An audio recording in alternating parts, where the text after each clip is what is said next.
Akşam yemeği yenip gece için hazırlıklar yapıldıktan sonra, Neil, partiden birinin nöbet tutması gerektiğinde ısrar etti. Saatlerce karanlıkta tekneleri izlemek için. Jake ise bunu kesinlikle gerekli bulmuyordu. Ve onu bu konuda ikna etmek hiç de zor olmadı.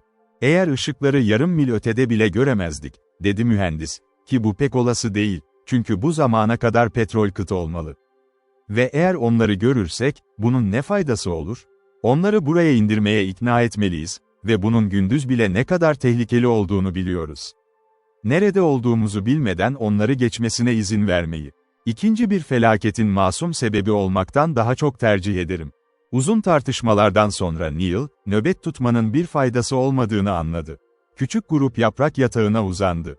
Ama S ve diğerleri pek derin uyuyamadı. Çevredeki nesneler zar zor seçilebilirken Jake kahvaltı hazırlıyordu. Güneş daha doğmamıştı ki Neil ile Teddy sahile yürümeye başladı, denize bakarak. Aradıkları bir şey vardı orada. Neil, babası için ilk kez gerçek bir umutsuzluğa kapılıyordu. Kampa dönerken hıçkırıklarla boğuk bir sesle dedi. İkisini bir daha göreceğimize inanmıyorum. Rüzgar inişimizden beri sabit kaldı ve burada uzun süre kalmış olmalıydılar. Bizim teknemiz onlarınkinden çok daha hızlı yelken açamazdı ki, 24 saat önceden buraya gelmeli. Şimdi tüm elleri görmeyeceğimiz fikrini aklından çıkar, diye yanıtladı Jake, oldukça sert bir şekilde. Kabul ederim ki burada vurmuş olabilirler. Gerçeği söylemek gerekirse, iki teknenin bu kadar uzağa gelip aynı noktalara çarpması mümkündür. Ama bu, daha büyük bir felaketin yaşandığını kanıtlamıyor. O zaman onların buraya gelmeyeceğine mi inanıyorsun? Evet. Neden daha önce bir şey söylemedin? Teknelerin gelmeyeceğinden emin olana kadar konuşmak istemedim. Henüz bir adım atmanızı tavsiye etmeyecektim. Ama sen konuyu açtığına göre, açıkça konuşalım. Bir gemi tarafından kurtarılma ihtimalimiz var mı sence? Hiçbirinin görüş alanımızdan geçmemiş olması, böyle bir şansın çok düşük olduğunu gösteriyor. Küba adasında olmadığımız sonucuna vardım. Bu da bize bir kasaba ya da liman aramayı denemeliyiz diyor. Burada bir ay kalabiliriz. Sonra bir el yapımı tekne yaparız, dalgalar yükselip inişi engellediğinde durmak zorunda kaldığımızda. Ne yapmak istiyorsun peki? Ormandan geçeceğiz. Bu bölgede insanlar yaşıyor. Ve onları ne kadar çabuk bulursak, o kadar çabuk eve döneceğiz. Neden sahil boyunca gitmiyoruz? Çünkü burası bir adaysa, ki öyle olmalı, etrafından dolanmak çok uzun sürer. Üstelik tüm o mercan kayalıklarıyla dolu plajda yürümek de hiç kolay değil. Neil bir an sessiz kaldı. Teddy ise soru sormak için fırsat kolluyordu. Sence ne zaman harekete geçmeliyiz? Benim fikrime göre, bugün burada kalıp su kaynağımızı dolduralım. Sabah erkenden yola çıkarız. O zamana kadar teknelerin gelip gelmediği de anlaşılmış olur ve tuzakları taşıması kolay hale getiririz. Ne yapılması gerektiğini en iyi sen biliyorsun, dedi Neil yavaşça. Teklifine uymaya hazırım. İşte buna mantıklı konuşma derim, diye yanıtladı Jake memnuniyetle. Hemen işe koyul ve hoş olmayan düşüncelerden uzak dur. Değiştirilemeyecek şeyler için keder duymanın faydası yok. Bu sıkıntıdan yakında kurtulacağız. Neil sessiz kaldı. Kıyıyı terk etmek, sanki babasını terk etmek gibiydi. Jake'in planının doğru olduğunu bilse de, artık göremeyeceği bir yere gitmeyi düşünmek onu derinden üzüyordu. Teddy ise tam tersine, karar verildiği anda bir rahatlama hissetti. İnsan aramak için ormana girmek onun için hiç de hoş değildi. Çünkü boğulan denizcilerin yakında kıyıya sürükleneceği hissinden bir türlü kurtulamıyordu. Karanlık saatlerde her türlü tuhaf hayal zihnine geliyor, her olağan dışı sesi duyduğunda içi sıkılıyordu. Önerilen yolculuğun ayrıntılarını Jake ile konuşmak için sabırsızlanıyordu. Neil konuşmayı dinliyor ama içine dahil olmuyordu. Mühendis ve Teddy meseleyi kendi aralarında çözüme kavuşturdu. Karaya çıkarılan mühimmat ve erzak 3'e bölündü. Diğerleri ise mümkün olan en uygun şekilde bağlanmıştı. Hemen tüketilmesi gerekmeyen yiyecekler yapraklara sarılmış, yolcuların yanlarına alabileceği hale getirilmişti. Ama Jake'i en çok endişelendiren şey su kaynağıydı, yola çıkmadan önce kesinlikle tamamlanması gerekiyordu. Başka bir şey yapılamaz, dedi hüzünle. Belki de çok susamış halde bulacağız bir kaynak, ama burada kalsaydık durum daha da kötü olurdu. Bataklıkta konuşmuştunuz, susamış adamların içebileceği şeyleri kesinlikle bulacağız. Ben iyimserim. Sanki kendini büyük tehlike olmadığına ikna etmek ister gibi, ormandaki yolculuktan elde edilecek avantajları anlatmaya devam etti. İki çocuk da bu girişimden ne kazanabileceklerini iyice anlayana kadar konuştu, ama korkularından tek kelime bile etmedi. O gece herkes erken yattı. Zorlu iş için taze kalmaları gerekiyordu. Doğu ufkunda ilk al şafak renkleri belirdiğinde, Jake arkadaşlarını uyandırdı. "Kalkın çocuklar," diye neşeyle bağırdı. "Bu serin saatlerden en iyi şekilde yararlanmalıyız. Öğleyin durmak zorunda kalacağız. Ormanı olabildiğince hızlı geçmeliyiz." Konuşurken sırtına en ağır paketi bağlıyordu. Denizde hızlı bir yüz yıkamadan sonra Neil ve Teddy de yüklerini aldılar. Devasa ağaçların altında yolculuk başladığında ortalık hala oldukça karanlıktı. Ama her an biraz daha aydınlanıyordu. Güneş doğduğunda yolu görmek artık çok da zor değildi. Hızlı gitmek söz konusu bile değildi. Bazı yerlerde çalılık o kadar yoğundu ki, geçmek için ciddi çaba harcamak gerekiyordu. Tüm çabalara rağmen saatte ancak 2 mil yol alınabiliyordu. Bataklıkta bol miktarda serin ve berrak su bulundu. Bu Jake'in 2 şişe doldurmasını sağladı, taşıyabilecekleri tek değerli sıvı buydu. Öğlen uzun bir mola verildi. Güneş batmaya başlayınca yorgun yürüyüş yeniden başladı. Yolcuların acılarının küçümsenmeyecek bir bölümü dikenlerden kaynaklanıyordu. Bu tür bir deneyimi hiç yaşamamış birine anlatmak neredeyse imkansızdı, o geniş ormanlardaki garip bitkilerden çıkan çeşitli diken ve iğneleri. Her boyut ve şekilde dikenler vardı. Birçok yerde yapraklı bitkiler arasından geçmek için bir pala bulundurmak şarttı. Çoğu zaman ağrılı geçişlerden kaçınmak için uzun bir yol sapması gerekiyordu ve günün yarısı bitmeden 3 kaçağında vücudu kan içindeydi. Doğanın bu acımasız dikenlerinin neler yapabileceğinin canlı kanıtı. Siesta biraz kısaltılmıştı. Jake işi bir an önce bitirmek istiyordu. Öğleden sonranın biraz geçesinde, herkesin büyük şaşkınlığıyla, parti aniden ormanın ortasında bir açıklığa ulaştı. Yemyeşil bitkilerden geçtikten sonra yolcular neredeyse hayrete düştü, insan eliyle dikildiği belli olan muz ağaçlarından oluşan bir cadde belirdi. Sonra küçük grup daha da büyük bir şaşkınlıkla karşılaştı, bir hamakta sallanmakta olan beyaz adam. Jake inanamıyormuş gibi ilerledi. Tereddütle seslendi. "Müdahale etmeye niyetimiz yoktu efendim, ama muz ağaçlarının sırasını takip edip geldik. Burada bir beyaz adamın evi olacağını hiç düşünmemiştik." "Özür dileme," diye yanıtladı yabancı güzel bir İngilizceyle ve sanki alarm içinde hamaktan fırlayıp ayağa kalktı. "Doğrusu, bu ücra yerde arayan ziyaretçileri kabul etmeye pek alışkın değilim. Ama kendi ırkımdan olanlar yine de hoş karşılanır. Eve girer misin?" Çocuklar yaprakların arasından baktı ve biraz uğraş sonunda küçük bir kulübe seçebildi, konut sayılabilecek büyüklükte pek değildi. Jake hızlıca yanıtladı. "Burada kalmayı tercih ederiz. Gün doğduğundan beri yürüdük, bacaklarımızı dinlendirebileceğimiz bir yer bulduğumuz için memnunuz. Bir akrep ya da yılanla karşılaşmadan durabileceğimiz bir yer bulduğumuz için minnettarız. Böyle ziyaretçilerden rahatsız olmayacağınıza söz veremem. Ama istediğiniz gibi yapabilirsiniz." Jake yere oturdu ve sordu. "Bir limana ne kadar yakın olduğumuzu söyleyebilir misin?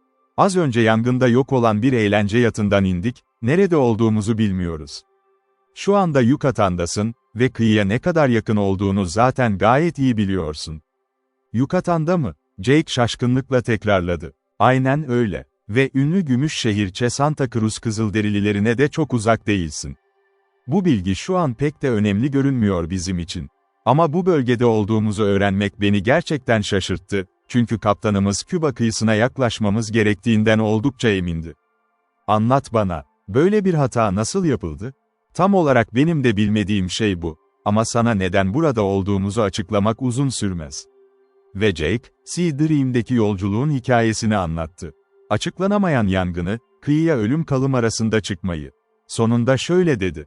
"Doğal olarak bir an önce Amerikan kıyılarına ulaşmak istiyoruz. Bir buharlı gemi ya da yelkenli bulabileceğimiz bir yer arıyoruz. Muhtemelen bize doğru yolu gösterebilirsiniz. Ve beklenmedik ziyaretçilerden kurtulmuş olursunuz. Ama senden kurtulmak istemiyorum," diye hızlıca yanıtladı yabancı. "Tam tersine, buraya gelmen için çok memnunum. Bana çok büyük bir yardım sunabilirsin." "Nasıl olduğunu anlamıyorum," dedi Jake şaşkınlıkla. "Yakında öğreneceksin. Önce sana her şeyi açıklayacağım. Ama önce, akşam yemeği hazırlayayım. Sonra sana öyle bir hikaye anlatacağım ki, daha önce hiç böyle şaşırmamış olacaksın. Bu tuhaf sözlerle genç adam, 30'undan fazla görünmüyordu. Hamaktan atladı ve binanın arasında kayboldu. Yorgun yolcular tarafından içtenlikle yenen yemek yumurta ve meyveden oluşuyordu. Bol bol taze pişmiş tortillalar vardı. Teddy alçak bir sesle, "Bu bir çubuk," demeden edemedi. Yani kesinlikle daha fazla yiyemezdi. Misafirler o doyurucu yemeği bitirince yabancı, herkesi Muz Caddesi'ne davet etti. İki çocuğun uzanabileceği bir hamak daha vardı. Jake'e ev yapımı bir puro uzattı, kendisi de birini yaktı ve yere rahatça uzanarak güldü. "Şimdi, söz verdiğim hikayeyi duymak istiyorsan, hiçbir engel yok. Önce bu ormanda yalnız nasıl yaşadığını öğrenmek isterim," diye yanıtladı Jake. "O zaman normal bir masal gibi başlayacağım. Çünkü bittiğinde bir teklifte bulunmayı düşünüyorum. Adım B.Y. Ron Cummings. Bu kulübeyi inşa etmeden önce evim Baltimore, Maryland'daydı. 2 yıl önce, ya da belki daha uzun, burada zamanı o kadar sıkı tutmak zordur. Merida'yı ziyaret ettim. Ve oradayken Gümüşşehir hikayesini duydum. Bu bir kasabanın adı mı, yoksa orada gerçekten çok fazla gümüş mü var, diye sordu Teddy. Santa Cruz Kızılderililerinin inşa ettiği bir şehir. Bu ismi aldı çünkü binaların süslemeleri gümüşten ve o kadar bol ki uzaktan bakınca devasa bir gümüş binalar topluluğu görürsün. Hikayenin tamamını duyana kadar gülme, diye ekledi. Jake'in yüzündeki inanmaz gülümsemeyi görünce.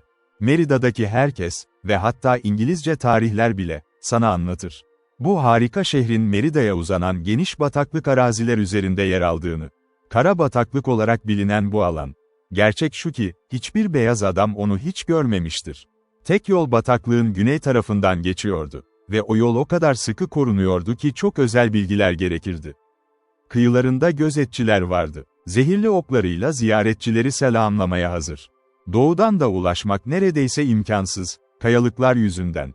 Muhtemelen deniz kıyısında bazılarını görmüşsünüzdür. Bu bölgedeki Kızılderililer hiçbir zaman beyazlar tarafından fethedilmedi ve iç kısımlar fetih döneminde olduğu kadar bilinmez halde kalmaya devam etti. Santa Cruz Kızılderilileri yılın belirli mevsimlerinde Merida'yı ziyaret eder. Orada altın tozu ya da büyük altın süsler karşılığında mal takas ederler. Sarı hazineyi çok hafif değerliyorlar ve muazzam büyüklükte bir yatağa eriştiklerini gösteren miktarlar getiriyorlar. Gümüşü bizim demiri kullandığımız gibi kullanıyorlar.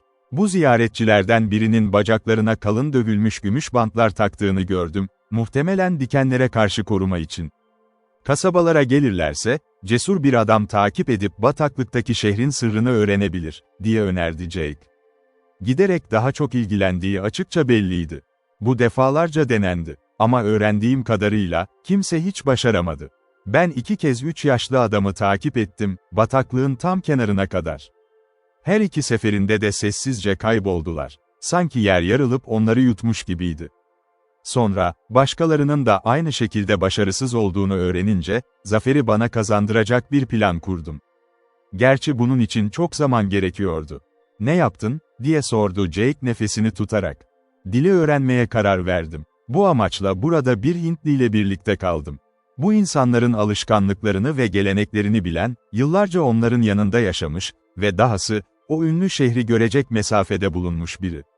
Ondan gerekli tüm bilgileri aldım, bataklığa girmeyi sağlayacak bilgileri. Artık Santa Cruz kabilesinin dilini mükemmel biçimde konuşabildiğime inanıyorum.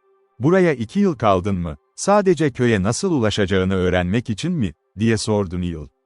Bunun dışında yapacak çok az şey var. Kulübeyi inşa ettik, bu ağaçları diktik. Tavuk ve meyve yetiştirip geçiniyoruz. Bahsettiğin adam nerede? 3 gün önce Merida'ya gitti. Yarın ya da öbür gün döner, başına bir şey gelmezse. Bataklığı geçmeyi ne zaman deneyeceksin? Teklifimi kabul edersen, çok yakında. Bunun bizimle ne ilgisi var, diye sordu Jake şaşkınlıkla. Açıklayayım, yaşlı Poyer ve ben sayı olarak yeterliyiz. Ama tek başımıza denemek riskli. Kimliğimiz ortaya çıkarsa hayatımızı kurtaramayız. Siz 3 kişilik ek kadro ve iyi silahlanmış 2 kişi varsa, şehre doğrudan gitmeyi göze alabilirdim. Asıl tehlike zaten yaklaşmak, ama bunu o kadar uzun süre çalıştım ki, başarısızlıktan korkmam. Eğer ikna edilebilirseniz, bu söz konusu değil, diye kararlıca yanıtladı Neil, Sanki Jake'in kabul etmesinden korkuyormuş gibi hızlı konuşarak. Bir an önce kendi ülkemize dönmemiz gerekiyor. Çünkü babam yaşıyorsa, bizim için büyük bir endişe içinde olacaktır. Acele etmekte haklısın. Ama şunu söylesem, zaman kaybetmezsin. Bu nasıl mümkün olabilir? Çünkü bugün Merida'da olsaydın, Progresso'dan Amerika Birleşik Devletleri'ne giden buharlı gemiyi sabah kaçırmıştın zaten. Burada 2 hafta daha kalırsan, bir sonraki gemiye binmek için bolca fırsat olur. Bir zaman çizelgem var ve bunun doğru olduğunu kendin görebilirsin. Bunları söyleyip kalktı Cummings, yavaşça eve yürüdü ve belgeyle geri döndü. Belgeyi Neal'e uzattı. Bir bakış yeterliydi. Söylediği doğruydu. Teddy de ikna olunca ev sahibi devam etti. Planıma göre 10 günden kısa sürede geri dönmemiz gerekiyor. Ve planı kabul edersen, hepimizi zengin etmeli. Ama yaşlı Kızılderili'nin 3 gün dönmeyeceğini söyledin, diye sözü kesti Jake. Çok doğru. Ama onu beklemeye gerek yok. Getireceği şey tam olarak ihtiyacımız olan kıyafetler ve onunla bataklığa tek giriş noktasında buluşabiliriz. 3 aydır orada hazır bir tekne saklıyorum. Cummings harika şehri daha ayrıntılı anlattı, hem Merida'da hem de Poyor'dan duyduklarını.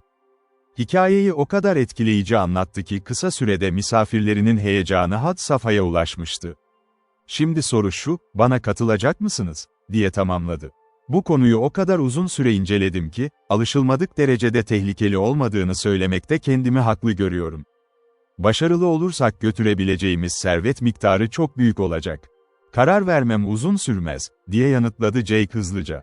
Ama Bay Emery'nin hizmetindeyim. Dolayısıyla oğluna karşı da bir sorumluluğum var. Aslında hiçbir bağım yok teknik olarak. Ama bu durumda yapılacak tek doğru şey Neal'e danışmak.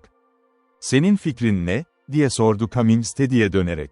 Hemen eve dönemeyeceksek, zamanı neden bu tür eğlenceli bir maceraya harcamayalım? Altın kazanılsın ya da kazanılmasın. Genç adam sorgulayıcı bir bakışla Neal'e döndü. Neal tereddütle konuştu. Jake'in beni karar vermem için zorlaması adil değil. Bu konuyu benden daha iyi biliyor. Eğer burayı hemen terk etmek mümkün değilse, o karar verebilir. Çünkü bir an önce Amerika Birleşik Devletleri'ne dönmemiz gerekiyor.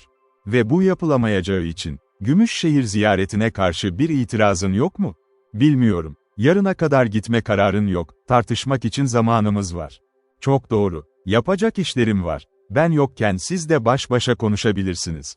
Cummings kalktı, eve doğru yürüdü ve kaybolunca Neal Jake'e döndü. Şimdi bana onunla gitmeyi ne düşündüğünü söyle. Yani, babanın yerine olsan ne yapardın? Benim istediklerimi değil, yapılacak doğruyu. Eğer öyle soruyorsan, dedi Jake ve bu kez her kelimeyi tartarcasına konuştu, neden biraz eğlenerek geçirmeyelim? Burada zaten izin verdiğinden daha uzun kalmak zorundayız. Gümüşşehir'e gidip geri dönmek için yeterli zaman var, başından geçenlerin ardından biraz eğlenceden yoksun kalmak acımasızlık olur. Yani babanın Bay Cummings ile gitmemize onay vereceğini mi düşünüyorsun? Jake tam olarak, evet, demekten kaçınıyordu, ama aynı zamanda ev sahibine olumsuz cevap vermek de istemiyordu. Uzun bir duraksamanın ardından Neal şöyle dedi. Tabii ki gitmek istiyorum, ama çok tehlikeli görünüyor. İşte bu teklifim, bir sonraki buharlı gemiye yetişmeliyiz ve Cummings ne derse desin, o tarihte ayrılmalıyız. Yola çıkma zamanı geldiğinde durum ne olursa olsun, teklifi kabul etmemiz makul. Buna konuyu doğru görmek diyorum, diye büyük bir vurguyla yanıtladı Jake. Kimsenin itiraz edebileceği bir şey yok. Gitmek istediğimizi ona söyleyebiliriz. Önce Progresso'dan kalkacak bir sonraki buharlı gemiyle Yukatan'dan ayrılmamız gerektiğini açıkla. Ben yapacağım. Ve eğer o kadar eminse, Gümüşşehir'den o zamana kadar çıkacağımıza inanıyorum. Sanırım Neal meseleyi doğru şekilde ayarladı, dedi Teddy onaylayarak. O andan itibaren üçü de bu plana bağlı kalmayı düşündü. Yarım saat sonra Cummings geri döndüğünde Jake, kararın hangi gerekçelere dayandığını açıkladı. Cummings tamamen memnun göründü. Bir sonraki hafta şehre giremezsek, denemenin bir faydası yok, dedi. Buharlı gemiye yetişmeni garanti edeceğim. Şimdi sadece ayrıntıları konuşmak kaldı ve yarın Şafak'la birlikte başlayacağız. Son 2 yılda hazırladığım şeye. Ayrıntılar yalnızca kaç bagaj alınacağını belirlemeyle ilgiliydi. Kısa sürede anlaşıldı. Çocuklar o gece yatarken, güneş tekrar doğduğunda Gümüşşehir'e doğru yola çıkacaklarını düşünerek uyuyakaldılar. Yukatan'da böyle bir varlığını kabul eden bir seyyah olarak. Çocuklar ve Jake yolculuk için hazırlık yapmak zorunda değildi. Kıyıdan getirdikleri mallar tek varlıklarıydı ve bu noktaya kadar olduğu gibi kolayca taşınabilirdi. Cummings ise yola çıkmadan önce yapılması gereken pek çok şey buldu. Harika şehre ulaşsa da ulaşmasa da, kulübeye geri dönmeyi pek düşünmüyordu. Tüm hazırlıkların yapılması gerekiyordu. Misafirlerinin eşlik etmeye istekli olduğunu anlayınca geceyi konfor düzenlemeleri yaparak geçirdi. Sonra özür dileyerek iş talepleriyle kayboldu. Ta ki ayrılış vakti gelene dek bir daha görünmedi. 3 kazadan kurtulan arasında yalnızca Neil bu önerilen dolambaca şüpheli yaklaşıyordu. Ona bir şekilde babasını terk ederek bu işe giriştiği gibi geliyordu. Ama kıyıya sığınan teknelere daha fazla nasıl yardım edilebileceği, anlayışının ötesindeydi. Şu kadarı açıktı onun için, denemeye kararlıydı. Cummings küçük grubu uyandırdığında çabucak ayağa kalktı, şehre ulaşmak için elinden geleni yapacaktı. Varlığına hala tam olarak ikna olmasa da. Hava hala karanlıkken yolculuğun son hazırlıkları yapıldı. Cummings'in sabırsızlığı o kadar büyüktü ki, güneş yalnızca sabah yemeği yenirken ufukta göründü. Ve ev sahibi onları acele etmeye teşvik ediyordu. Buluşma noktasında en geç öğleden önce olmalıyız. Poirot'u yolda geçme riskini almamak için, dedi sabırsızca. Ne kadar erken başlarsak o kadar iyi. Hazırız, diye yanıtladı Jake. Tavukları serbest bıraktıktan sonra Cummings çalılıkların arasından bir yol açtı, başkası o yolun orada olduğuna inanmazdı. Sanki çocukların Gümüş şehre olan ilgilerini canlı tutmak istercesine, rehberleri hikayesine yeniden detaylar ekliyordu. Uzun yürüyüş boyunca başka çok az şey konuşuldu. Jake heyecanın ta içindeydi. Büyük miktarda hazine bulabileceklerine hiç şüphe duymuyordu ve Cummings konuşmayı geciktirince sorular sorarak onu konuşturmaya çalışıyordu. Neil ise babasının akıbeti üzerine kafa yorma fırsatı bile bulamıyordu. Gece geç saatlere kadar yürüdükten sonra, Neil ve Teddy'nin neredeyse devam edemeyeceği bir noktada parti durdu. Son saatte tam bir sessizlik hakimdi. Tespit edilmemek kesinlikle şart. Yakınlarda Kızılderililer olabilir, demişti Cummings. Sessiz ve dikkatli hareket etmeliyiz. Sanki bizi bekliyorlar. O andan itibaren kimse konuşmadı. Rehber yavaş adımlarla ilerledi, her hareketi grubun geri kalanı tarafından kopyalandı. Buluşma noktasına vardıklarında diğerlerine fısıldayarak uzanmalarını işaret etti. Kanodan birkaç adım uzaktayız. Geriye yalnızca Poirot'u beklemek kaldı. Sabaha kadar burada olmalı. Diğerleri uyurken ben nöbet tutacağım. Barınak yapmayı kimse düşünmemişti. Çocuklar yoğun bitki örtüsünün üzerine uzandı. Teddy Neal'e fısıldadı. Eğer şehre yaklaşmadan önce bu kadar önlem almak gerekiyorsa, varışa kadar çok zor zamanlar bekliyoruz demektir. Bu doğru. Keşke başlamamış olsaydık. Bir sonraki buharlı gemiye yetişeceğimizin garantisi yok ve Cummings'in kendisi bile hepimizin geri dönüp dönmeyeceğini bilemez. Şimdi geri çekilmek mi istiyorsun? Korktuk gibi görünürdü. Utanırdım. Ama planı kabul ettiğimiz için üzgünüm. Teddy içtenlikle yanıtladı. Ben de. Jake'in söyleyecek bir şeyi yoktu. Sessizliğinin Cummings'in talimatlarına uymaktan mı, yoksa bu girişimin ne kadar akıllıca olduğu konusundaki tereddütlerden mi kaynaklandığını anlamak güçtü. Grubun genç üyeleri, aşırı yorgunluktan kısa sürede uykuya daldı. Sonunda Jake onları şiddetle sallayarak fısıldadı. Başlama vakti. Kızılderili geldi ve düşündüğüm kadar korkutucu değil. Çocuklar fırlayıp ayağa kalktı. Karşılarında uzun, yarı çıplak bir figür vardı. Loş ışıkta bir insan değil, bronz bir heykel gibi duruyordu. Onları tam bir dakika dikkatle inceledi. Sonra görünüşlerinden memnun kalmış gibi, bataklığın kenarına yürüdü ve karanlıkta kayboldu. Poirot az önce geldi, dedi Cummings açıklar gibi. İnancına göre hemen başlamamız gerekiyor. Nereye gitti, diye sordu Teddy. Kanodan sonra, çok yakında. Kahvaltı yapmayacak mıyız? Kesinlikle hayır. Bir ateşin ışığı, bizim için silahlı bir saldırı kadar tehlikeli. Gümüş şehre varıncaya kadar yalnızca soğuk yemek yiyeceğiz. Belki daha da uzun süre beklemek zorunda kalabiliriz. Mümkün olan yere tekrar döneceğimizden emin olsaydık, ne yememiz gerektiği konusunda şikayet etmezdim, dedi Neil gergin bir gülüşle. O konuda endişelenme, diye hızlıca yanıtladı Cummings. Ama iki çocuk da onun önceki kendinden emin tonuyla artık konuşmadığını fark etti. Yolculuk başlamıştı. Kesinlikle zorluksuz atlatacağız. Konuşma Poirot'un yaklaşmasıyla kesildi. Kızılderili adeta etten değil de hayaletten oluşmuş gibi indi kanoya ve Jake, onun aniden yanında belirmesiyle hafif bir şaşkınlık sesini bastıramadı. Sessizce getirilen kano, yalnızca oyulmuş bir ağaç gövdesiydi. Yaklaşık 15 feet uzunluğundaydı. Herkes ve tüm bagaj içine yerleştirilirken su üzerinde hafifçe sallandı. Çocuklar şaşkınlıkla fark etti ki, tek bir kürek darbesiyle sivri burunlu tekne kolaylıkla yön alıyordu. "Şimdi uyuma şansın var," diye fısıldadı Cummings. Arkada diz çöküp Poirot'a tekneyi hareket ettirmesinde yardım etmeye başladı. "Yardım etmemizi istemez misin?" diye sordu Teddy. "Hayır. Gümüş şehre girene kadar yapabileceğin bir şey yok." Çocuklar yorgun olsalar da, gözlerini kapamak neredeyse imkansızdı. Yeni bir günün doğuşunu uyanık izlediler. Güneş doğduğunda geçtikleri bölge hakkında biraz fikir edinebildiler. Ama birkaç metre ötesi, hiç kimsenin söyleyemeyeceği bir belirsizlikte kayboluyordu. Bataklıktan geçen bu su yolunun kıyıları düzdü. Kamışlar ve uzun otlar, burada orada yoğun ağaç ve asma kümeleri. Kanal o kadar dardı ki kürekler nadiren kullanılabiliyordu. Kızılderili ve beyaz adam tekneyi iterek bir keskin virajdan diğerine geçti. Çocuklar bu çabanın tüm gün süreceğini düşünürken şaşırdılar. Gün doğumundan yaklaşık 1 saat sonra küçük tekne sarkan yaprakların altında durdu. "Ne oldu?" diye fısıldadı Neil. Cummings aynı temkinli tonla yanıtladı. "Hiçbir şey, ışık varken çok ileri gitmek son derece tehlikeli. Burada ne kadar kalacağız? Karanlık tekrar basana kadar. Bacaklarımızı esnetmek için karaya çıkamaz mıyız? Tekneden çıkmamalıyız. Sadece birkaç saat, sonra kürek çekerek bol bol egzersiz yaparız." Kano hemen sarmaşık yığınının altına sıkıştırıldı. Poirot çalılığın içinde hareketsiz kaldı. Sanki tüm gün boyunca mükemmel sessizlik içinde kalmak onun için doğal bir görevdi.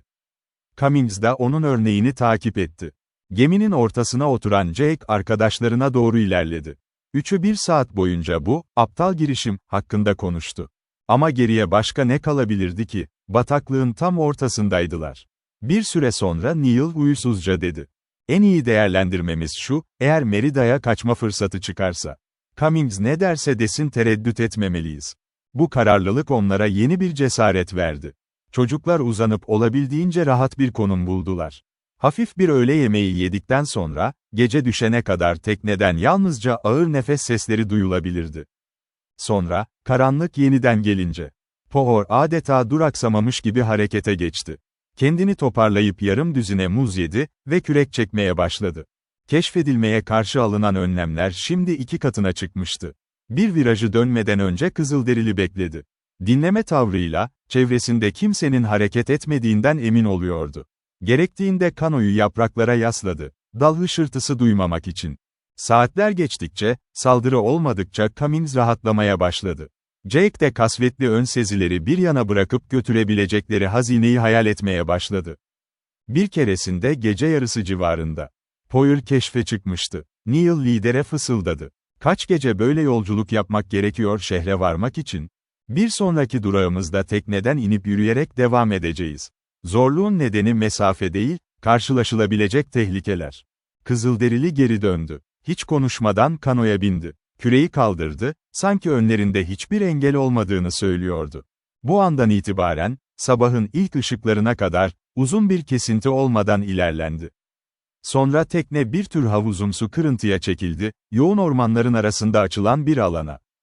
Cummings Neal'e döndü. 2 saat içinde Gümüş şehrin tamamını göreceksin ve söylediklerimin doğruluğundan şüphen kalmayacak. Neil ve Teddy için, bu harika yere bu kadar yakın olmak düşüncesi her şeyin önüne geçmişti. Olası tehlike, yalnızca ikincil bir düşünce olarak kalmıştı. Jake tam anlamıyla bir heyecan ateşi içindeydi. Büyük miktarda altın getirebileceğini beklediği şehri görmek istiyordu. Lider onu defalarca sessiz kalması için uyarmıştı. Planın kendisine ve beyaz yoldaşına kayıtsız görünen Poirot ise, aylarca mükemmelleştirmek için harcanan çabanın başarıya ya da herkesin ölümüne yol açabileceğini aldırmaz gibi, devasa bir servi ağacının dibinde sessiz ve hareketsiz duruyordu. Ama Teddy onun en ufak bir alışılmadık sese karşı tetikte olduğunu fark etti. Cummings biraz yiyecek dağıttı. Ama kimsede iştah yoktu. Açlık, gerilim, kaygı ve beklentiyle uzaklaşmıştı. Yavaş yavaş karanlık dağıldı ve her yerde çeşitli yaşam biçimleri belirdi. Grup sınırlı bir yükseklikte durmuştu.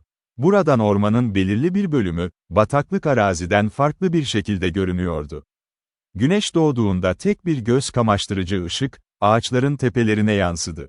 Çocukların daha önce hiç görmediği bir şeydi bu, sanki her dal en güzel tüylerle donanmış kuşlarla doluydu. Yeşil zemin üzerinde hareketli mücevherler gibi kıvranıp duruyordu. Yüzlerce maymun neredeyse kesintisiz gürültüyle havayı dolduruyordu. Her renk ve büyüklükte yılanlar kıvranıp sıcaklığı karşılamak için farklı yönlere kıpırdıyordu. En güzel bir tabloyu, ama aynı zamanda yılanlar yüzünden, korkutucu bir manzarayı. Cummings servi ağacının gövdesine doğru ilerleyip Poyer ile birlikte tırmanmaya başladı. Jake de takip edecekken, Kızılderili ona işaret etti. Çocuklarla kal. Parti lideri birkaç dakika yeterli gördü.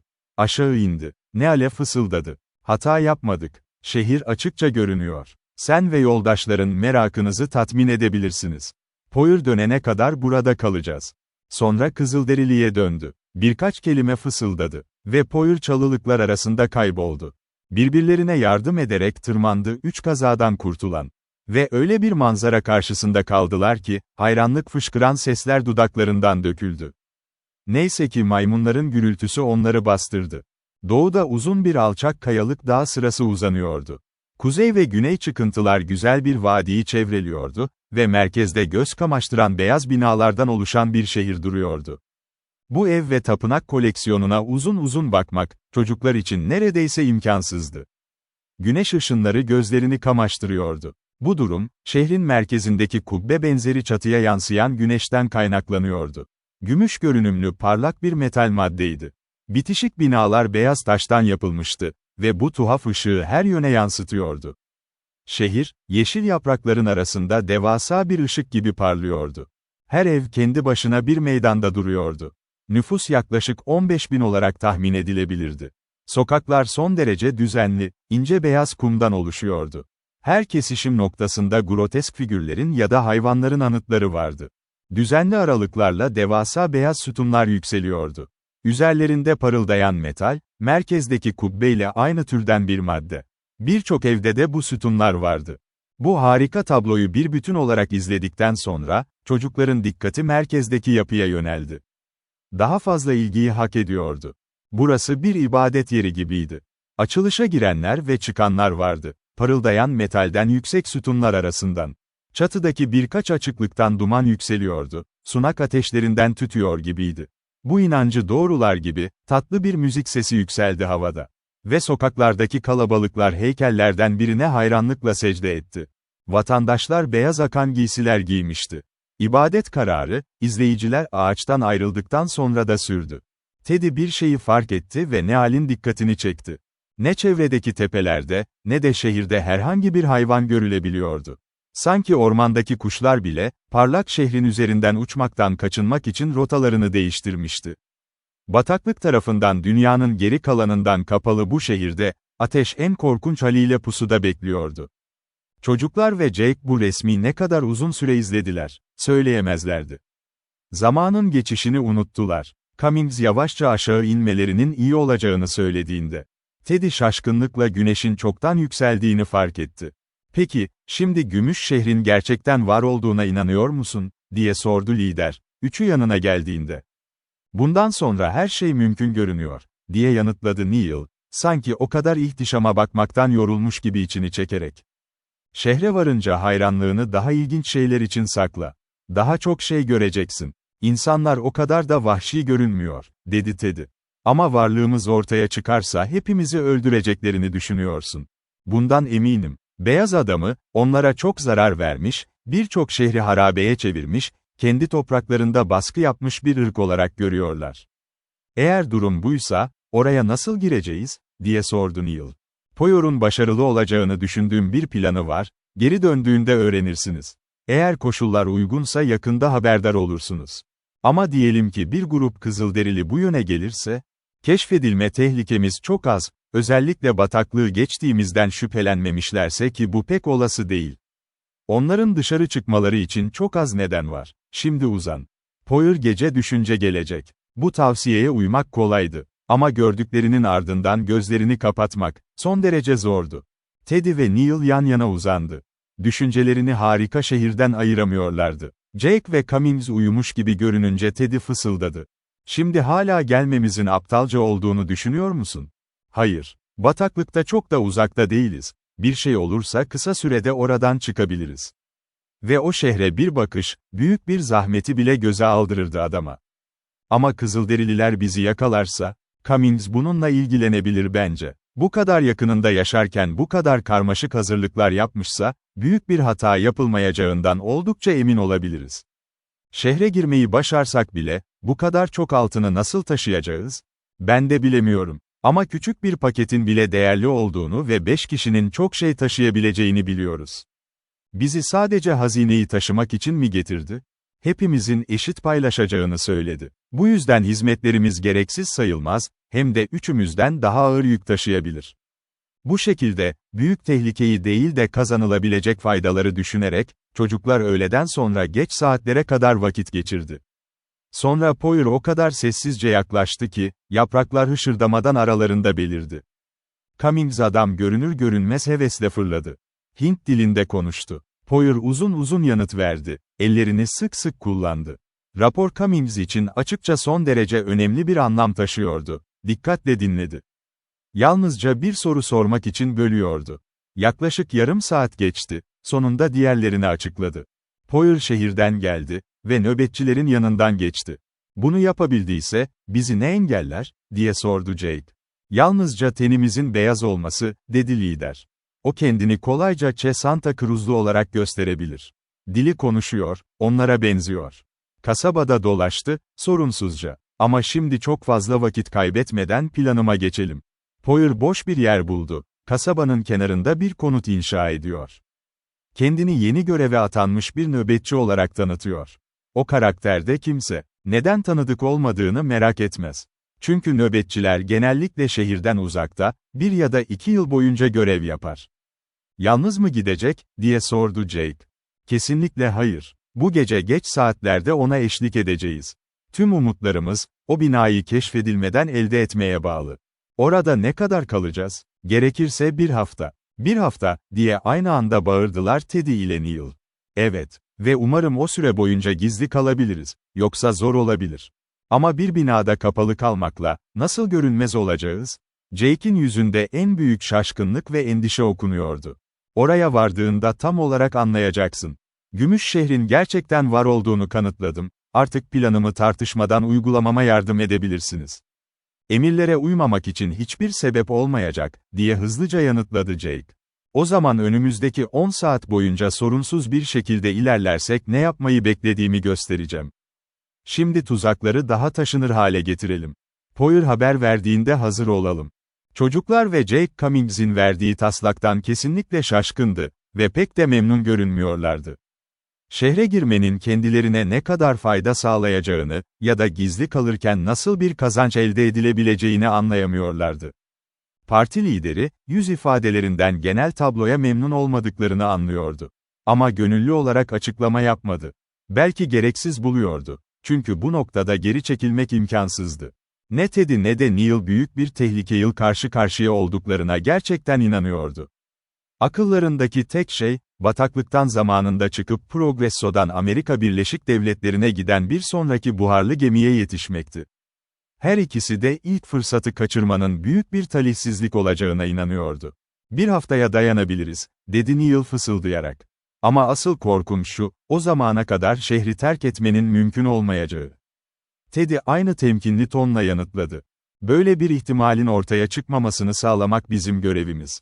Jake dediğimiz gibi hareket eder ve Cummings Progresso'ya zamanında ulaşmak için ayrılmayı reddederse, onu söz verdiği gibi davranmaya zorlarız.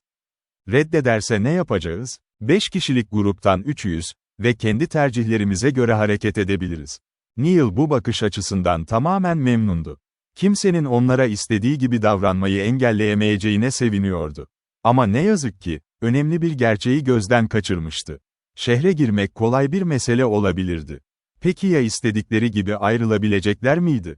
Zamanında ayrılıp buharlı gemiye yetişme kararlılığımızda sabit kalırsak, istediğimizi yapabiliriz, dedi. O yüzden maceraya o noktaya kadar devam etmek ve Cummings başarısız olursa, Eve döndüğümüzde anlatacak harika bir deneyim olur.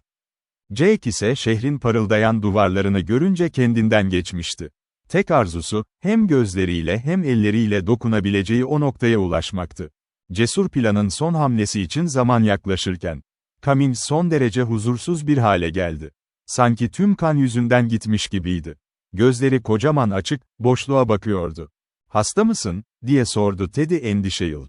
Genç adam başını salladı. "Sanırım aptalca davranıyorum, ama sinirlerimi kontrol edemiyorum. 2 yıl çalıştıktan sonra bu kadar yaklaşmak, herhangi bir adamı heyecanlandırır." Teddy, asıl korkusunun bu iddia edilen sinir krizinde payı olabileceğini söylemek üzereydi. Ama zamanında kendini tuttu. Poirot'a baktı, tekneyi ustaca yapılmış yaprak örtüsünün altına saklıyordu. Gece yavaş geldi. Kuş cıvıltıları ve maymun sesleri kesildi. Yoğun çalılıklar arasında karanlık derinleşti. Ama Kızılderili, dinler tavrıyla hareketsiz kaldı. Derin sessizlikte geçen anlarda çocuklara gece yarısı olmuş gibi geldi. Cummings fısıldadığında, "Vakit geldi. Poirot öncülük edecek, ben en arkada olacağım." Tek sıra yürüdüler. Birbirlerinin giysilerini sıkıca tuttu ayrılmamak için. Küçük grup yolculuğun son aşamasına başladı. Kızılderili bölgeyi tanır gibi ilerledi. Yarım saat sonra durdu, yalnızca ileriye işaret etti. Yaprakların arasından şehir görünüyordu. Binalar yıldız ışığında hayalet beyazlığıyla parlıyordu. Belirleyici an gelmişti. Tek bir kişi onları görse, alarm verilirdi. Kıyafetleri ve tenleri, Poirot hariç hepsini, nefret edilen ırka ait olduklarını açıkça ilan ederdi. Ve uzun sürmezdi. Kimsenin olmadığından emin olan Poirot hızlandı. Kasabanın kenarındaki küçük bir binaya doğru ilerledi. 10 dakika sonra yabancılar konuttaydı. Başarmışlardı. Ama neredeyse felakete uğrayacaktı bu girişim. Ev uzaktan göründüğünden çok daha küçüktü. Ve açıkça uzun süre boş kalmıştı. Alt katın tek odasında, hiç mobilya yoktu. Duvarlar, tavan ve zemin, hepsi aynı yumuşak görünümlü beyaz taştan yapılmıştı. Şehrin tek yapı malzemesiydi bu. Poirot, arkadaşlarına binayı incelemek için fazla zaman tanımadı. Sabırsız bir hareketle onları, dar bir merdivenden 6 feet'ten biraz daha yüksekteki bir çatı katına yönlendirdi. Duvarda 2 dar yarık vardı, yalnızca, pencere görevi görüyordu. 5 hamak asılmıştı buraya. Kızılderili bunlardan birine uzandı. Sevinç ya da yorum yoktu. Şehre girip giremediklerine dair tek kelime etmedi. "Şimdi ne yapacağız?" diye sordu Neil. Cummings merdiveni çıkıyordu. "Alt kapıyı kilitlemek istiyorum, tehlikeli olurdu bizi arayanlar olsa. Ama böyle kapalı kalırsak, altın bulma şansımız pek olmaz. Bu benim de şehri göreli şaşırmam konusu," diye ekledi Jake. "Şehrin içinde bile değiliz. Yalnızca sınırındayız. Şu ana kadar olan her şeye bakılırsa, bataklıktaki büyük ağaç daha iyi bir yerdi. Kasabanın kalbine yakın olduğumuzu görebilirsin," diye yanıtladı Cummings kaşlarını çatarak. "Yarın Poirot çevreyi keşfettikten sonra, bir plan yapacağız.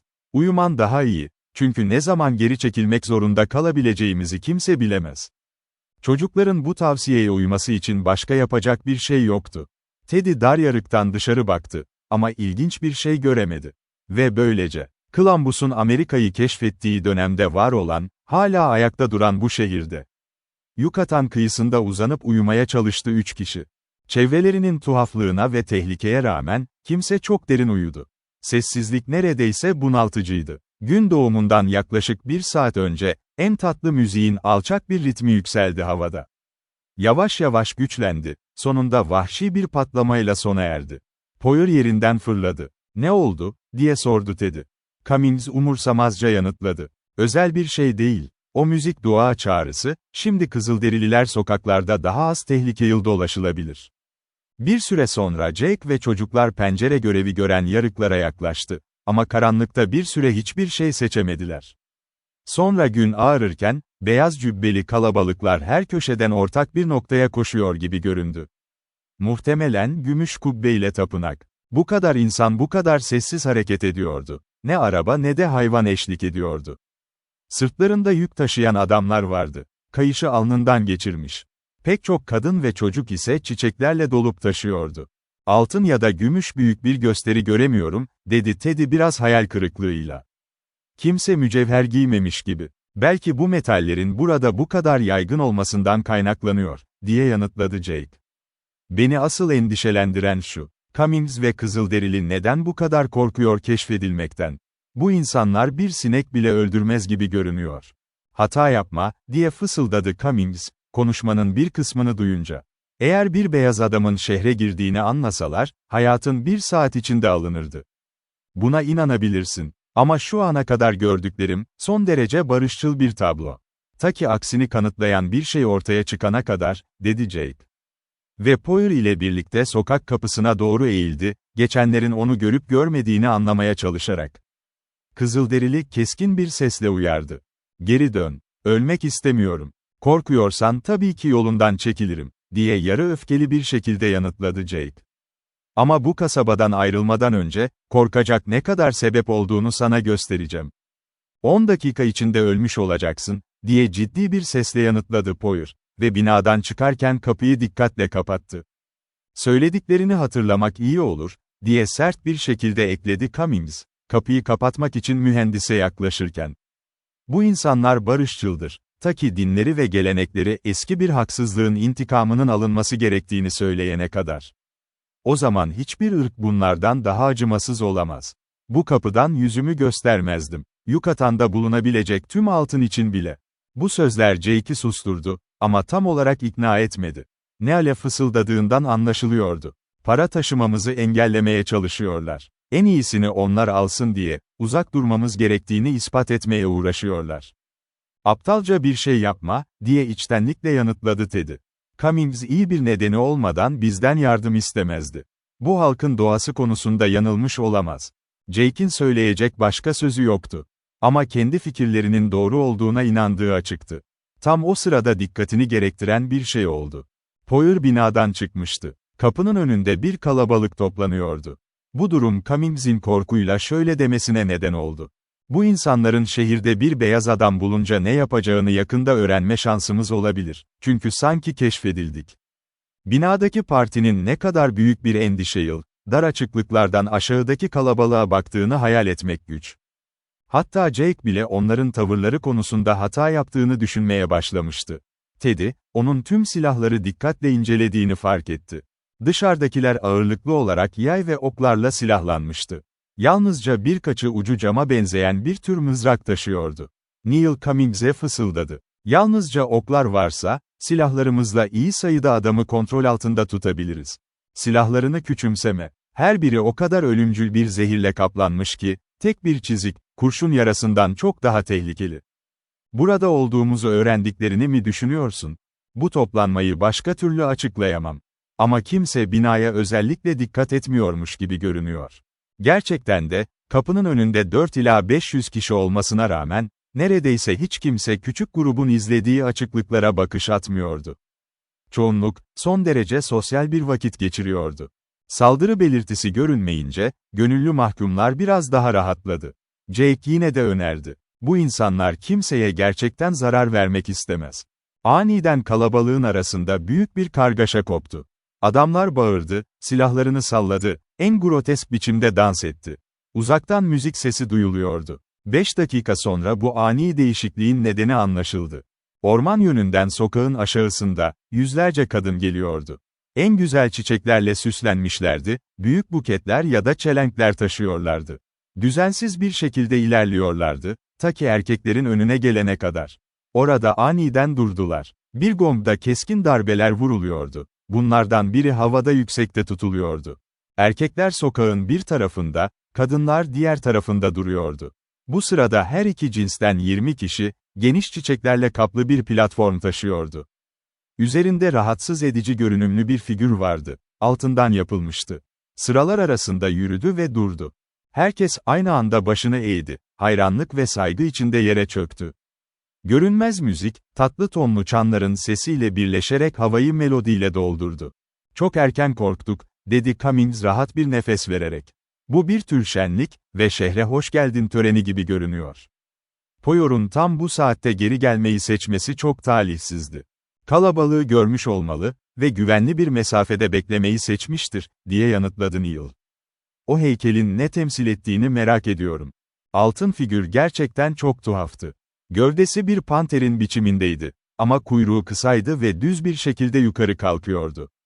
Baş bir maymunu andırabilirdi, ama kulaklar çok uzundu. Tüm vücut oymalarla kaplıydı. Pul şekilli oymalardı. Sence ne kadar ağırdır, diye sordu Teddy Jake'e. Jake değerini hesaplamaya çalışıyordu. 100 pound'dan az değil kesinlikle. Ne büyük bir ödül olurdu. Onu götürebilseydik. Şehirde aynı türden daha fazlası var, diye ekledi Cummings. Bir hafta içinde bir kısmını alabiliriz. O zaman bu senin planın mı, diye sordu Neil dikkatle. Aynen öyle. Poyer yakındaki tüm heykelleri inceleyecek, sonra bir gecelik harekatla birini aşağı alacağız. Geriye yalnızca tekneye ulaşmak kalıyor. Bataklıkta 5 ya da 6 saatlik bir başlangıcımız olsa, hiç korkmam. Bu konuşma sürerken dışarıdakiler aynı saygılı tavırla devam ediyordu. Tam Cummings konuşmayı bıraktı, dışarıda bir değişim oldu. Müzik yükseldi. Çanlar daha hızlı çalmaya başladı. Bağırışlar ve şarkılarla herkes ayağa kalktı. Kadınlar platforma çiçek fırlattı, ta ki o korkunç tanrı neredeyse görünmez hale gelene kadar. Dilsiz zil 3 kez çalındı. Kalabalık taşıyıcıların etrafında toplandı ve hepsi birlikte tapınak olduğu düşünülen binaya doğru ilerledi. Mükemmel bir uyum içinde ilahi söylüyorlardı. İbadet edenler kısa sürede gözden kayboldu. Ama sesleri 15 dakika boyunca duyuldu. Ardından, gümüş kubbeden tütsü dumanları yükselmeye başladı. Eğer Poyer akıllıysa şimdi gelir, dedi Cummings endişeyle bakarak. Halk ibadete çok bağlı, tam şimdi görülmeden eve girebilir. Ama Kızılderili'den iz yoktu. Ne kadar baktıysa da, görünmedi.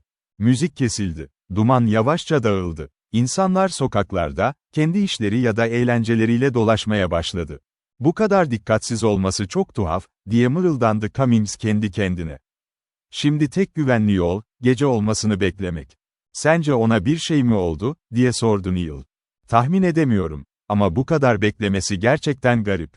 Cummings bundan fazlasını söylemedi. Ama her iki oğlan da, bakışlarından büyük bir üzüntü içinde olduğunu anlıyordu. Saatler geçti. Öğle oldu. Sokaklar neredeyse tamamen ıssızlaştı. Şehir sakinleri öğle uykusuna çekilmişti. Cummings pencereye oturdu. Hevesle dışarıya baktı. Hepsi boşunaydı. Yavaş yavaş dakikalar aktı. Çocuklar yemek yemeye çalıştı. Ama dehşet verici gerilim her türlü iştahı yok etmişti. Yiyecek de pek davetkar değildi. Birkaç lokma yuttuktan sonra Teddy dedi. Boşuna, yutamıyorum bile. Neden buraya geldik, tehlikenin en azından bir kısmını bile bile. Çünkü aptaldık, diye felsefi bir şekilde yanıtladı Jake. Ama bu, mümkün olduğunca yemek yememek için bir neden değil, dedi ve bir tortilla daha ısırmaya başladı. Henüz umudumuzu kesmeyeceğiz, dedi Cummings, pencerenin başından ayrılıp küçük gruba katılarak. Poyer son derece temkinlidir, gündüz saatlerinde eve girmenin güvenli olmadığını düşünüyor olabilir. Ne zaman döneceğini söyledi mi? Hayır. İlk uygun fırsatta döneceği anlaşılıyordu. Onu bir daha görmesek, tekneye giden yolu bulabilir misin, diye sordu Teddy. Evet. Ama zorlanabiliriz. Sonra küçük grup üzerine uzun bir sessizlik dönemi çöktü.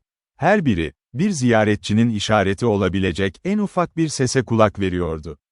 Sonunda Jake uyuyakaldı. Horlaması o kadar yüksek çıkmaya başladı ki, sokaktan duyulmasından korkan çocuklar onu uyandırmak zorunda kaldı. Ve ikisi de aynı mutlu bilinçsizlikten yararlanmayı ne kadar isterdiler. Cummings öne geri yürüdü, dönüşümlü olarak dar açıklığın yanında durup sokağa baktı. Gece düşene kadar, o zaman vatandaşlar yürüdü ve şarkı söylediler, ya da sohbet etti. Herkes tamamen mutlu görünüyordu. Ve bu durum Cummings'i biraz daha az umutsuz hissettirdi. Bakın, dedi Neil ve Teddy'ye. Poyer keşfedilmiş olsaydı, insanlar bazı heyecan belirtileri gösterirdi. Henüz korkacak bir sebebimiz yok. Bu mantık çocukların cesaretini harika biçimde tazeledi. Tortillalardan makul bir akşam yemeği yaptılar. Sokaktaki gezintiler azalmaya başladı. Cummings aşağı indi, kapının sürgüsünü çekti. Her saniye bir dakika gibi uzuyordu artık. Gece neredeyse bitmeli diye düşünüyorlardı ki, aşağıdan hafif bir ses duyuldu. Jake Kızılderili'yi karşılamak için merdivene koştu, ama Cummings onu tuttu. Ziyaretçinin kim olduğu kesin değildi. Nefes bile tutarak herkes dinledi, ta ki alçak bir ses şöyle dedi. O Poyer. O kelime kombinasyonundan daha tatlı bir şey duyamamıştı çocuklar. İleri koştular. Kızılderili'yi tuttular. Loş ışıkta net görmek mümkün değildi. Ama kusurlu görüşte bile, ciddi bir şeyler olduğu anlaşılıyordu. Uzun bir koşuyu yeni bitirmiş gibi nefes nefeseydi. Şehrin sakinlerinin giydiği beyaz giysilerle gitmiş, parçalanmış ve çamurla lekelenmişti.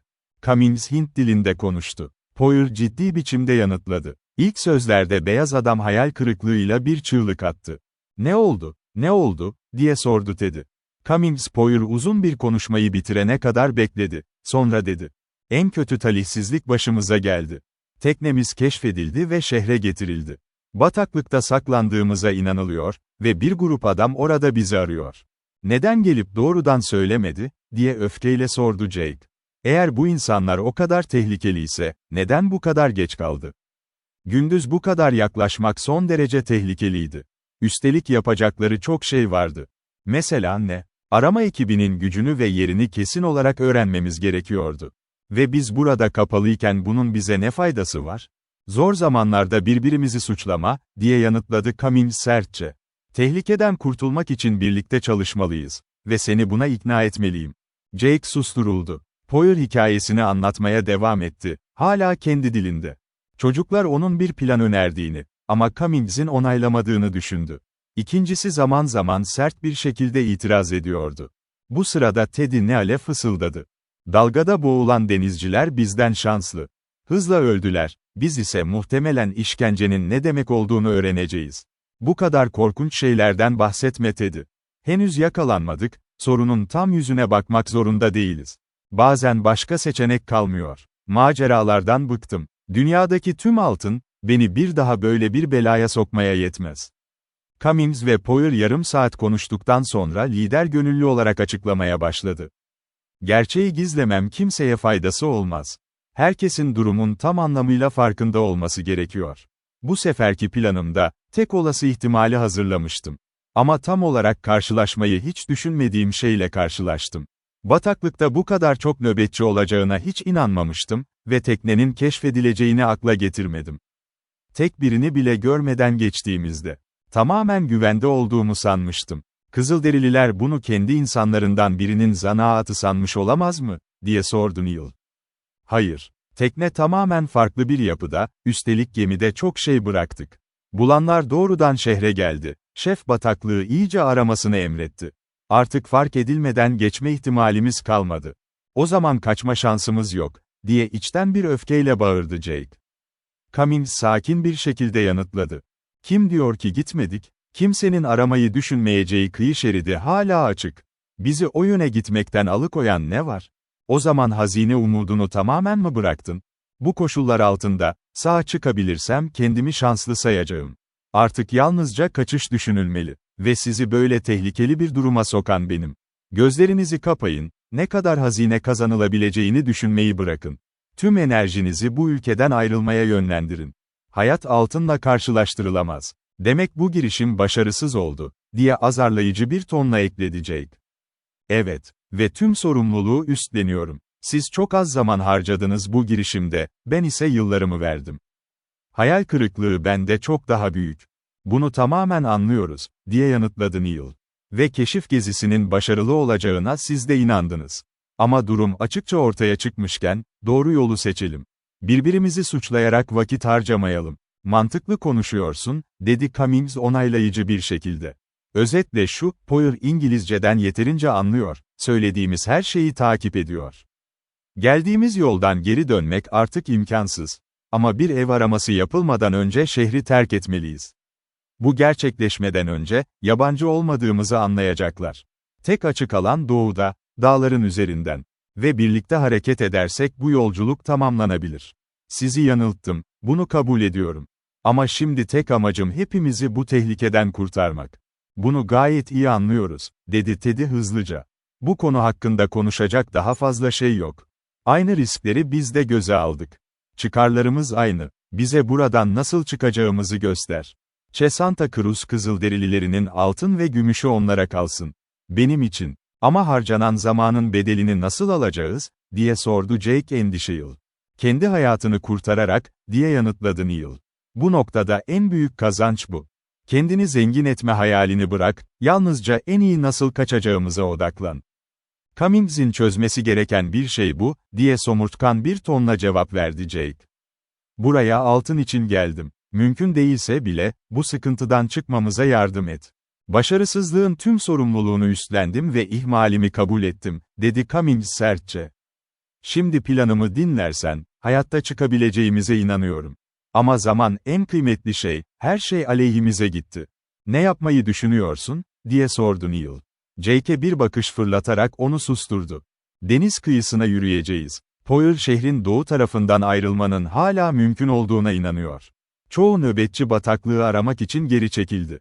Hızlı hareket edersek, bu yılan yuvasından güneş doğmadan önce çıkabiliriz. En iyi sen değerlendiriyorsun, talimatlarını takip edeceğiz, dedi Teddy. Karşılaşılan tüm tehlikelere rağmen sakin konuşması gözlemlenebilirden çok daha güçtü. Bize en iyisini söyle. Şimdilik Neil ve benim tek arzumuz. Gümüş şehri bir an önce geride bırakmak. Düzenli bir çarpışmada pek yardım edemeyiz. Ve benim görüşüme göre en büyük hatan böyle yoldaşları kabul etmekti. Herhangi bir hata yaptığınız için değil, sizi buraya getirdiğim için üzgünüm tamamen. 20 iyi silahlanmış adamla bile bu pozisyonu savunmak imkansızdı. Şimdi tek soru, kaçıp kaçamayacağımız. Burada bir kez daha geleceğim ve ileride duyacaksın ki o harika şehirden hazineleri götürmeyi başardım. Cummings Poyer ile kısa bir sohbet yaptı. Sonra döndü, sanki Jake'e özellikle plan açıklamaktan kaçınıyormuş gibi şöyle dedi. İlk fikrim geldiğimiz yoldan geri dönmekti. Ama Kızılderili beni buna ikna etti. Hazır mısınız? Kendi hayatınızı kurtarmaya bizim kadar heveslisiniz, diye yanıtladı Neil. Ve bu ülkeyi biz değil siz tanıyorsunuz. Herhangi bir tavsiyede bulunmak bizim hadimize değil. Her ikisinin de en iyisi olan şeyi yapın, biz emirlere uyacağız. Planımız hemen harekete geçmeyi gerektiriyor. Henüz şehirde yabancı olup olmadığını anlamak için kapsamlı bir arama yapılmış değil. O zaman altın götürmeye çalışmadan mı ayrılıyoruz, diye sordu Jake. Aynen öyle. Yolculuk bir başarısızlıkla sonuçlandı. Dikkatsizliğim yüzünden. Üstelik uzun bir yürüyüşte kendimizi hazineyle doldurmaya çalışmak, aptallığın zirvesi olurdu. Jake sessiz kaldı. Neil şöyle dedi. Daha fazla konuşmaya zaman harcama. Hemen başlayalım. Cummings Poyer ile konuştu. Poyer yenik düşmüş bir tavırla yanıtladı. Ardından lider şöyle dedi. Tüm bu yiyeceğe ihtiyacımız olabilir. Paketleyin, hemen başlayalım. Önümüzdeki yolculuk uzun ve tehlikeli. Ama benim gibi inanın, açık kalan tek kaçış yolu bu. Çocuklar az miktarda bagajı 5 pakete ayırmaya başladı. Cummings ve Kızılderili hala bir noktayı tartışıyordu. Konuşma sona erince lider şöyle dedi. Deniz kıyısına doğru yola çıkacağız. Hemen acele etmeye gerek yok. Sakinlerin harekete geçmesine en az 6 saat var. Doğuda da batı tarafında da nöbetçiler olmalı, diye önerdi Teddy.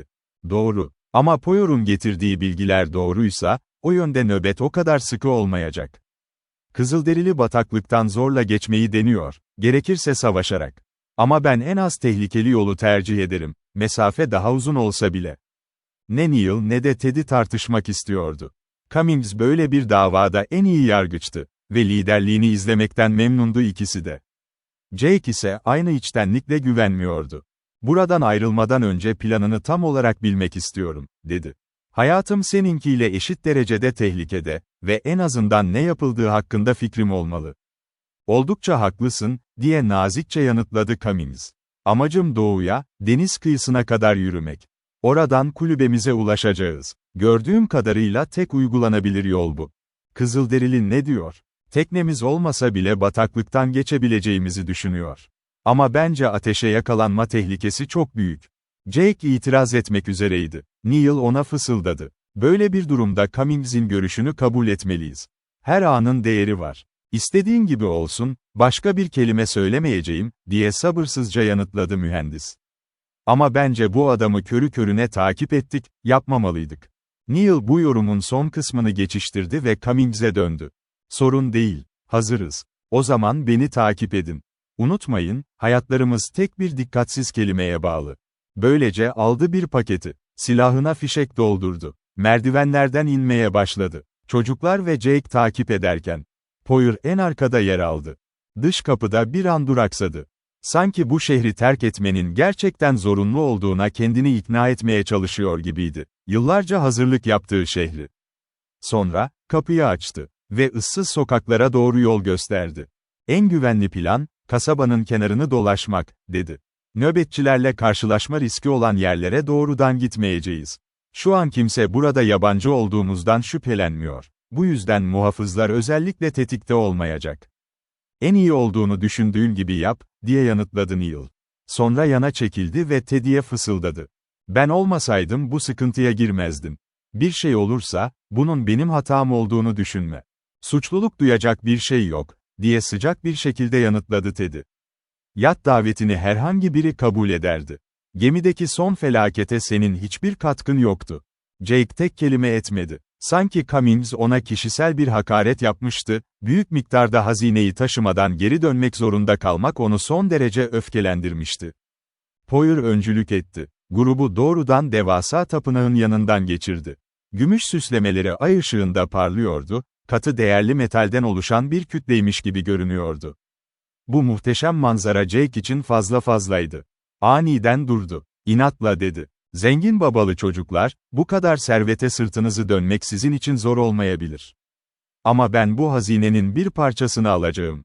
Ya da Kızılderililer beni öldürsün. Cummings yürüyüş boyunca en arkada kalıyordu. Jake durduğunda, bunun Poyer'un işareti olduğunu düşündü ve Neal'in yalvarırcasına seslenişini duyuncaya dek sessiz kaldı.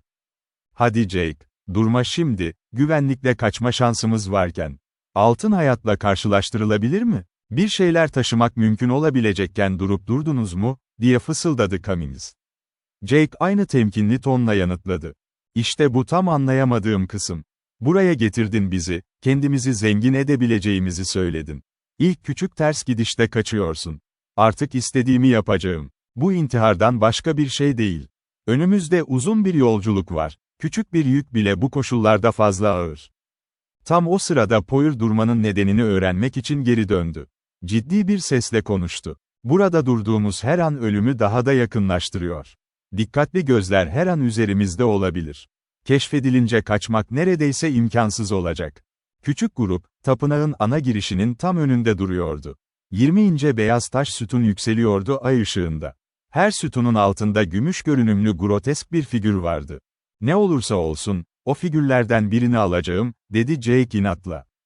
Önümde kaç serseri olursa olsun umurumda değil. Ve ne kadar ağır olursa, o kadar iyi.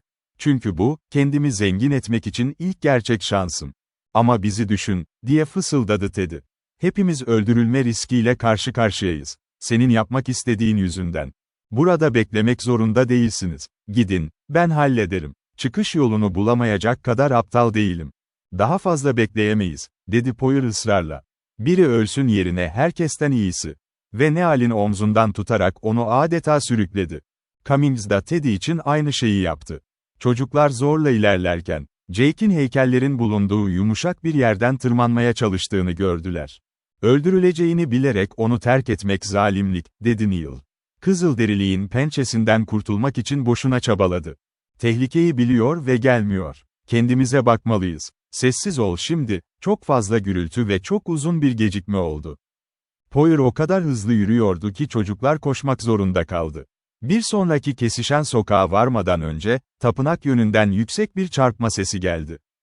Cummings fısıldadı. Sütunlardan birini devirdi. Keşfedilmek artık kaçınılmaz. Hem kendi hem de bizim yok oluşumuzu garantiledi. Sözler daha bitmemişti ki, şehrin farklı köşelerinden bağırışlar yükseldi. Ve tam yollarına bir adam çıktı. Tek saniyelik gecikme ölümcül olurdu. Poyer Neal'i bıraktı. Kedi çevikliğiyle ileri atıldı ve adamı yere indirdi. Kısa ve keskin bir mücadele oldu. 10 saniye saydılar. Sonra adam hareketsiz yatıyordu. Poyer Neal'in kolundan tutmuş, sokakta hızla ilerliyordu. Sanki tüm şehir uyanmıştı. Her yönden bağırışlar, şaşkınlık ve öfke çığlıkları yükseliyordu. Arkadan gelen ayak sesleri kovalamacın başladığını gösteriyordu. Ve bu, ölüm korkusuyla bir hayat yarışıydı. Şimdi, hayatında hiç koşmadığın gibi koş, dedi Cummings sertçe Teddy'ye. Sığınağa ulaşana kadar yorgunluk düşüncesi yok. Neil kadar dayanabilirim. Ama ikimiz de Poyer kadar hızlı değiliz. O bütün gün koşabilir. 2 dakika sonra, Cummings şehrin doğu tarafındaki ormana açılan geniş bir sokağa yaklaşıyordu. Poyer hızını yavaşlatıp döndü. Yakınlarda biri var, durdurulması gerekiyor. Sen mi yapacaksın yoksa ben mi? Teddy'ye yardım et, ben denerim. Kızılderili Teddy'nin kolundan tuttu. Her iki yanında birer çocukla Cummings, omzundaki tüfeği indirdi. Aniden dönerek, 40 yardtan fazla olmayan mesafede koşan bir adama doğrulttu. "Ateş etme, benim," diye tanıdık bir ses bağırdı. Cummings döndü, mırıldandı. "Ne yazık ki seni yakalayamadılar. Ama aptalca davranmasaydın, şehirden fark edilmeden geçmiş olurduk." Jake artık Che Santa Cruz Kızılderililerinin barışçıl olduğuna inanmıyordu. Cummings'in tahmin ettiği gibi, tırmandığı şaft devrilip yıkılmıştı. Yaralanmadan kurtulmuştu neyse ki. Hemen heykeli söküp ayırmaya başladı. Ama taşa sıkıca yapıştırılmıştı. Göreve yeni başlamıştı ki tapınaktan 2 adam fırladı. Neyse ki silahsızdılar, yoksa o anda hayatı son bulacaktı. Ama kaçmak için dönerken, adamlardan biri bir taş parçası kaptı. Öyle bir nişanla fırlattı ki, Jake'in yanağı çeneden gözüne kadar jiletle kesilmiş gibi pürüzsüzce yarıldı. Yüzünden kan süzülürken Jake hayatı için koştu. Grubun geri kalanının gittiği yöne, artık üzerlerindeki tehlikenin tam boyutunu kavrayarak. "Bunu hak ediyorum," dedi kendi kendine. "Eğer Poyer bu gece yüzünden öldürülürse, ona karşı borcumu hiçbir zaman ödeyemem." Grubun geri kalanı şehrin doğu tarafındaki ormanın hoş sığınağına ulaştığında, Jake ancak 10 ila 12 yard gerideydi. Ama arkasında onu kovalayan bir düzine adam vardı. Her an mesafeyi kapatıyor gibiydi. Yine Poyer Cummings'e bağırdı. Cummings aniden döndü. Bu kez önceden uyarı yapmadan tüfeği ateşledi. Yüksek bir patlama, arkasından koşanlardan birinin acı dolu çığlığı ve yaralı yoldaşına yardım etmek için hepsi bir an durdu. Cummings uçuşa devam etmek için döndüğünde Jake yanındaydı. "Sıkışırsak geride kalacağım. Elim gittiği kadar dövüşeceğim. Bu diğerlerine kalabalıkla aradaki mesafeyi açacak zaman kazandırır. Seni kesinlikle öldürürler. Yakın dövüşte hiç şansımız olmaz. Biliyorum. Ve bunu hak ediyorum. Aptalca davranmasaydım, tek bir saç bile tüketmeden geçebilirdik." Bu itiraf ve kendini feda etme önerisi Cummings'in öfkesini dağıttı. Kararlı bir şekilde dedi. "Birlikte kalacağız, eşit riskleri paylaşacağız. Ne olursa olsun, diğerlerini kurtarmak için seni burada bırakmayacağım." Hem konuşmak hem de bu tempoyu sürdürmek söz konusu değildi. Sonraki 5 dakika boyunca tek kelime edilmedi. Arkalarında 2 düzine kişi. Çocuklar neredeyse tükenmiş. Teddy ormana ulaşmak için yetecek kadar ayakta durabileceğinden emin değildi.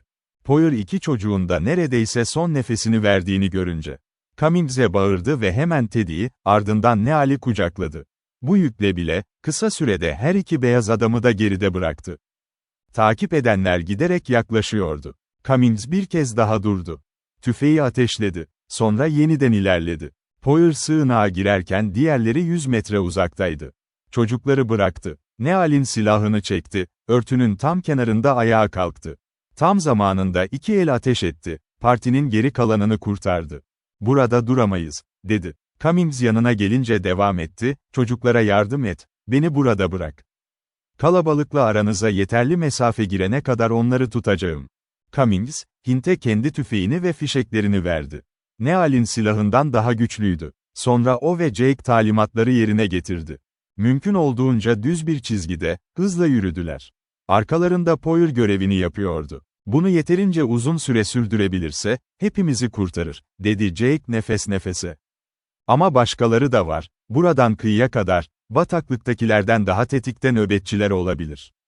Tempo yavaşladı. Verilen yardım sayesinde Neal ve Teddy kendi başlarına ilerleyebildi. Teddy Cummings'i itti. "Şimdi iyiyim. Elinden geldiğince çok şey yapmalısın. Beni bu şekilde taşımak adil değil." "O kadar da ağır bir iş değildi. Ama istersen bırakabilirim. İkimiz de iyiyiz," diye yanıtladı Teddy. Ve daha hafif olan yüklerle erkekler hızlanabildi. Sonraki 10 dakika boyunca tek kelime edilmedi. Sonra Cummings durdu. "Biraz dinleneceğiz, neredeyse patlıyorum." Hepsi yere düştü. Nefes nefese yatarken, biraz toparlanınca Jake sordu. "Poyer bizi bu çalılıkta nasıl bulacak? Karanlıkta iz takip edemez. Başaracak, söyle, yaralandın mı?" "O adamlardan biri taşla yanağımı kesti. Ama büyük bir hasar olmadığını düşünüyorum." "Şanslısın ki okey ya da mızrak değildi. Bırak, bandajlıyım. Kan kaybı seni etkiler, bu yürüyüş uzun sürecek." Jake'in gömleğinden koparılan şeritlerle yara tuhaf bir biçimde sarıldı. Cummings işi bitirirken dedi. "Poyer geldiğinde, şifalı bir yaprak toplayacak. Kısa sürede tüm acı geçer. Ama o izi, mezara kadar taşıyacaksın."